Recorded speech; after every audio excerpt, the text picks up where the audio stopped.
Esta é a casa de Jorge Negromonte, aqui em Garanhuns, transformada em Teatro dos Horrores. Na frente, a inscrição: os canibais já estão no inferno. Vamos entrar para ver como está a situação aí dentro. A casa está parcialmente destruída. População revoltada com tudo que aconteceu aqui. São basicamente 6 cômodos. Uma garagem, o primeiro quarto, aqui uma sala, o segundo quarto, o terceiro. Aqui ficava o banheiro. E nesse ralo, segundo as investigações, escorria o sangue das vítimas. E aqui nessas 2 covas foram encontrados 2 corpos das vítimas de Jorge Negromonte, Isabel e Bruna. São histórias de um pesadelo cujas feridas não cicatrizam.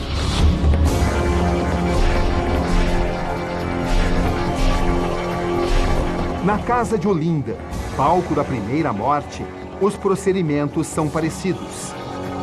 Depois de morta, Jéssica tem o corpo esquartejado. Os restos mortais espalhados pela casa. Então fica daqui, tá? Os restos mortais de Jéssica. Como mostra esse vídeo exclusivo. Foi aqui, foi aqui ou foi aqui? Esse lado aqui. Aqui, Jorge, Isabel e Bruna chegam à residência.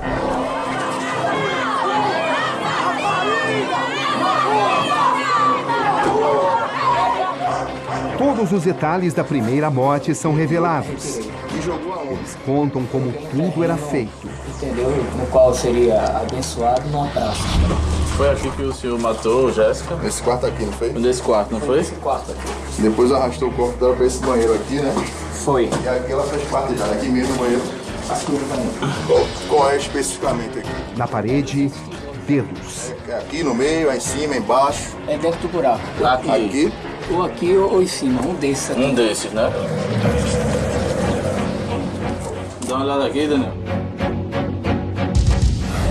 No chão da sala, outras partes. E no banheiro, Como foi que o senhor fez com ela aqui no banheiro? mais revelações. Aqui eu coloquei ela aqui. Ela já estava morta quando chegou aqui? Já. 3 vítimas e ainda suspeitas de outras 6 mortes. Mas como eram escolhidas? Por que exatamente aquelas mulheres? A explicação vem do líder da seita, uma combinação numérica. Elas tinham o número do mal.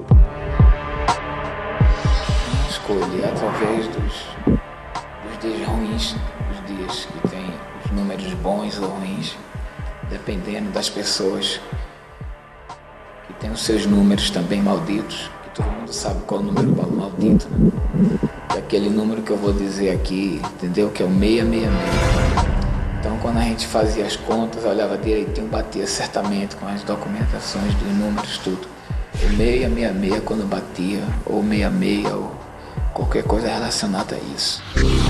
Prova disso é o RG de Alessandra da Silva Falcão, uma das vítimas. Os números determinam o começo do ritual. Vocês comeram carne da Geisa e da Alessandra.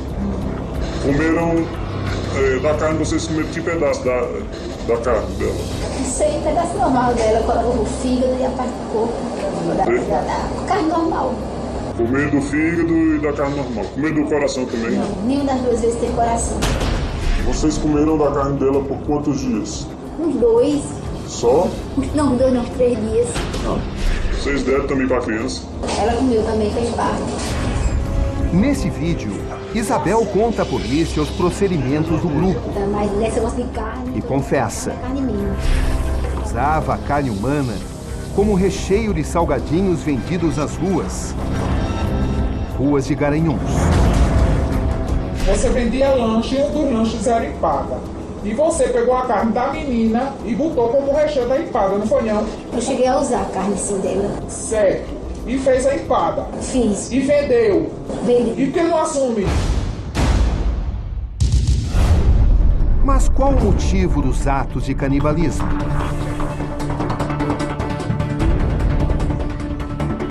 Depois do homem, Deus Aqui, fez a mulher. nessa entrevista concedida, logo depois de ser preso, Jorge explica que tudo fazia parte do ritual. Que simplesmente eu fazia certas coisas para purificação, proteger as pessoas, entregar as pessoas a Deus. Nessa missão, nós fazíamos isso para purificar, só para purificar. Há um ano ele confessou. Hoje, nega ser um canibal. Jorge, quando é que você começou a se interessar por canibalismo? Eu nunca me interessei por canibalismo. Nunca. Nunca ouvi isso na minha vida. Você tem consciência de que é considerado um canibal? Considerado sim, mas eu não sou um canibal. Considerado pela mídia, pelo que ouviram falar de mim. Na verdade, as próprias atitudes de Jorge criam essa imagem. Em busca de fama, cego pelo sonho de ser reconhecido, Jorge deixa rastros que hoje ajudam a desenhar sua personalidade e desvendar os mistérios dos crimes pelos quais é acusado. É o próprio Jorge quem fornece as pistas. Estou condenado. Estas cenas pertencem a 2 filmes dirigidos por ele. O ano é 1994. Um verdadeiro roteiro. Preciso, com todos os requintes, do que aconteceria mais de uma década depois.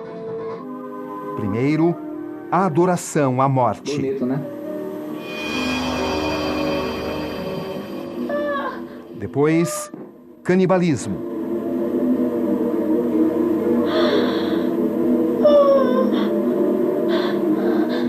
E ainda, ocultação de cadáver. Jorge chama sua paixão de arte. Uma arte, entre aspas, que também passa pelos livros. Como autor, Jorge escreveu As Revelações de um Esquizofrênico. O título ajuda a explicar seus dilemas. Jorge, você conhece esse livro? Esse é o meu livro. Revelações de um Esquizofrênico. É. Quando você escreveu? Isso estava em Garanhuns. Antes dos crimes, Jorge esteve internado 2 vezes em hospitais Pior psiquiátricos. do que a material. A primeira em João Pessoa, na Paraíba, e a segunda em Garanhuns. Internações curtas, Entendeu? que nada ajudaram em seu A estado. pessoa que sabe responder tudo mesmo, entendeu? É Bruna Cristina. De quem são essas vozes que você escuta? Não sei. Eu não sei. Não há uma identificação? Não, identificação. Eu sei que desde novo que eu conheço 2 meninos, entendeu? Que eu brincava com eles, era um branquinho e um negro. Só que eu fui crescendo e eu vejo esses meninos ainda. Eles não são demônios, é um querubim e um arcanjo. Eles foi que me ensinaram, botaram todos os meus. Tem até um livro que fala sobre tudo isso, que foi, entendeu, que eu consegui, depois de tanto tempo, relatar. No seu livro aqui, Revelações de um Esquizofrênico, você se descreve da seguinte forma. Jorge Beltrão Negromonte da Silveira, filho de imigrantes portugueses, nasceu em Recife, ainda jovem, passou pela ditadura, mas nunca deixou de expor suas ideias. Ex-professor de Educação Física, formado pela Universidade de Pernambuco, ex-professor de Karatê, escritor, ator, autor, compositor e músico. Esquizofrênico desde jovem, nunca deixou de seguir sua estrada. Uma estrada árdua, cheia de altos e baixos, mas que nunca o desanimou. Exato. É assim que você se vê, Jorge? A única coisa que me fez esse desânimo meu foi depois que eu me tornei prisioneiro.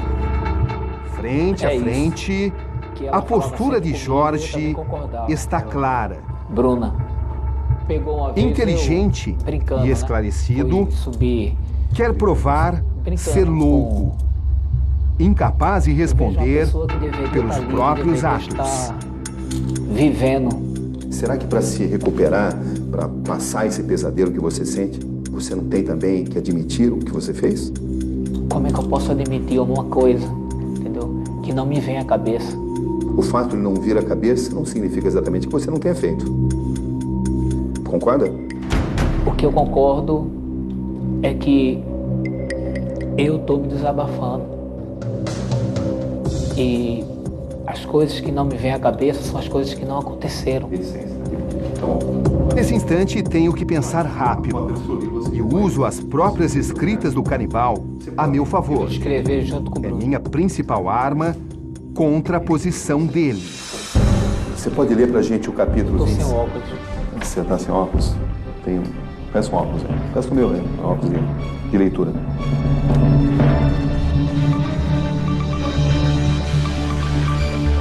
Tá enxergando? Você pode ler esse capítulo pra gente, por favor? Vejo aquele corpo no chão. Jéssica desconfia que ainda se encontra com vida. Pego uma corda, faço uma forca e coloco no pescoço do corpo. Puxo para o banheiro e ligo o chuveiro para todo o resto do sangue escorrer pelo ralo. Ao olhar para o corpo já sem vida da adolescente do mal, sinto um alívio. Pego uma lâmina e começo a retirar toda a sua pele. E logo depois a divido. Eu, Bel e Jéssica nos alimentamos com a carne do mal, como se fosse um ritual de purificação.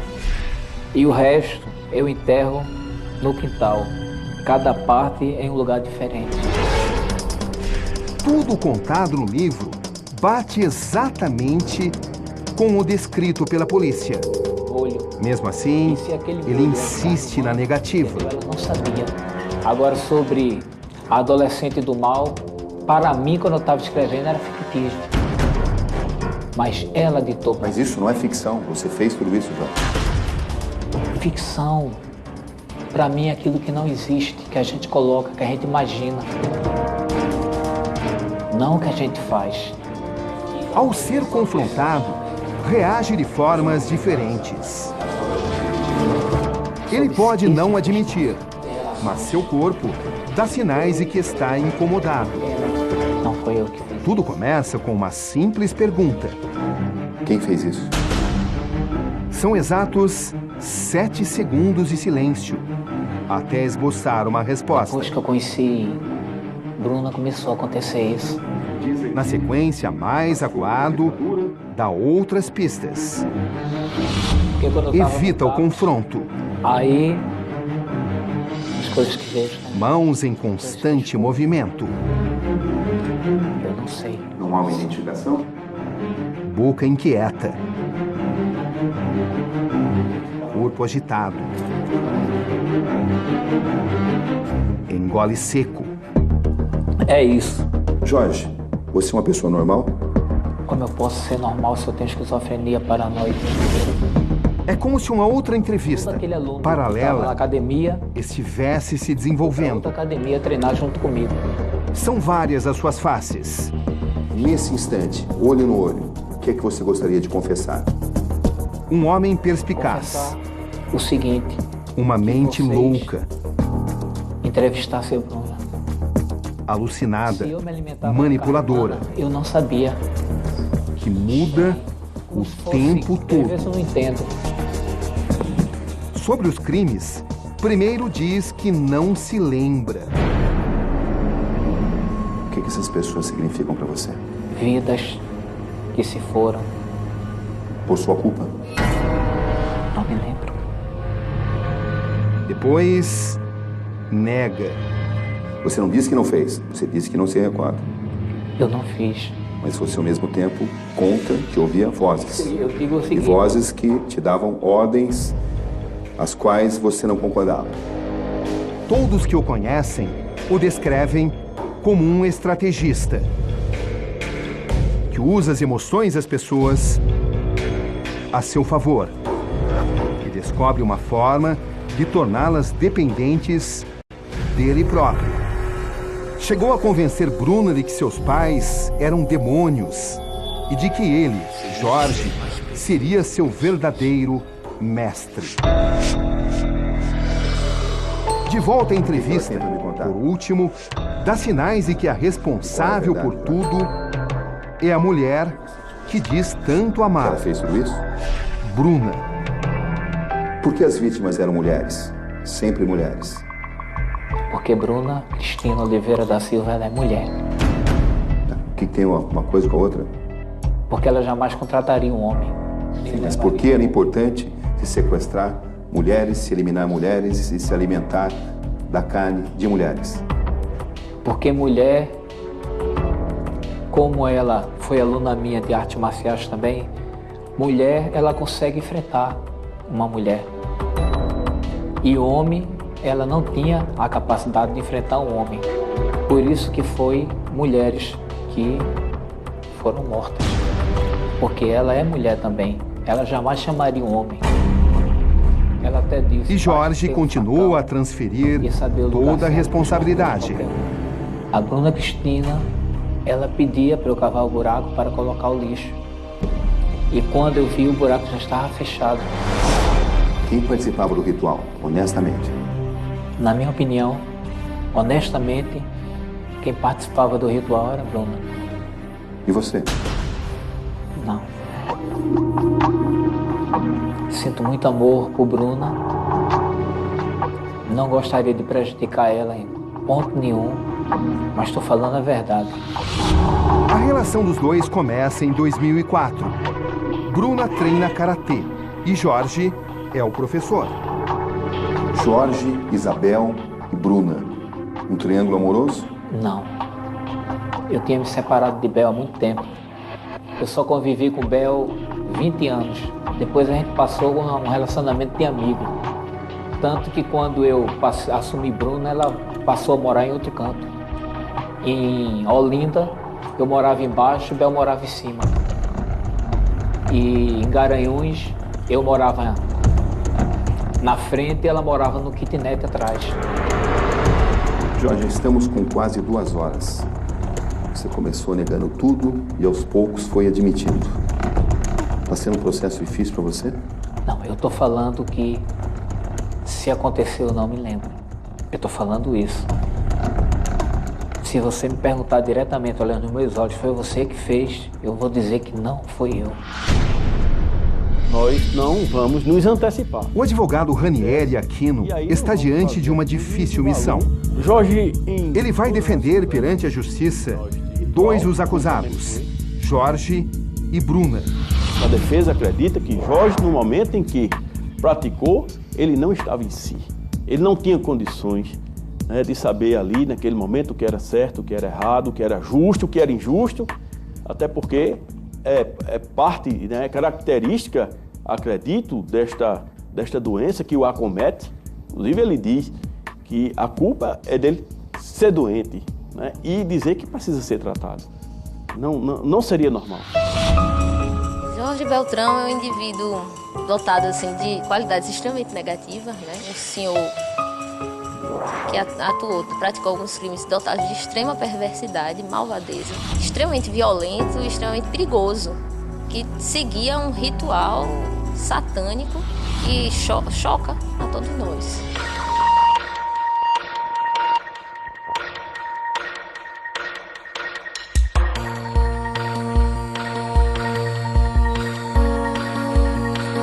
No próximo bloco, um amor intenso é o que prova esse diário.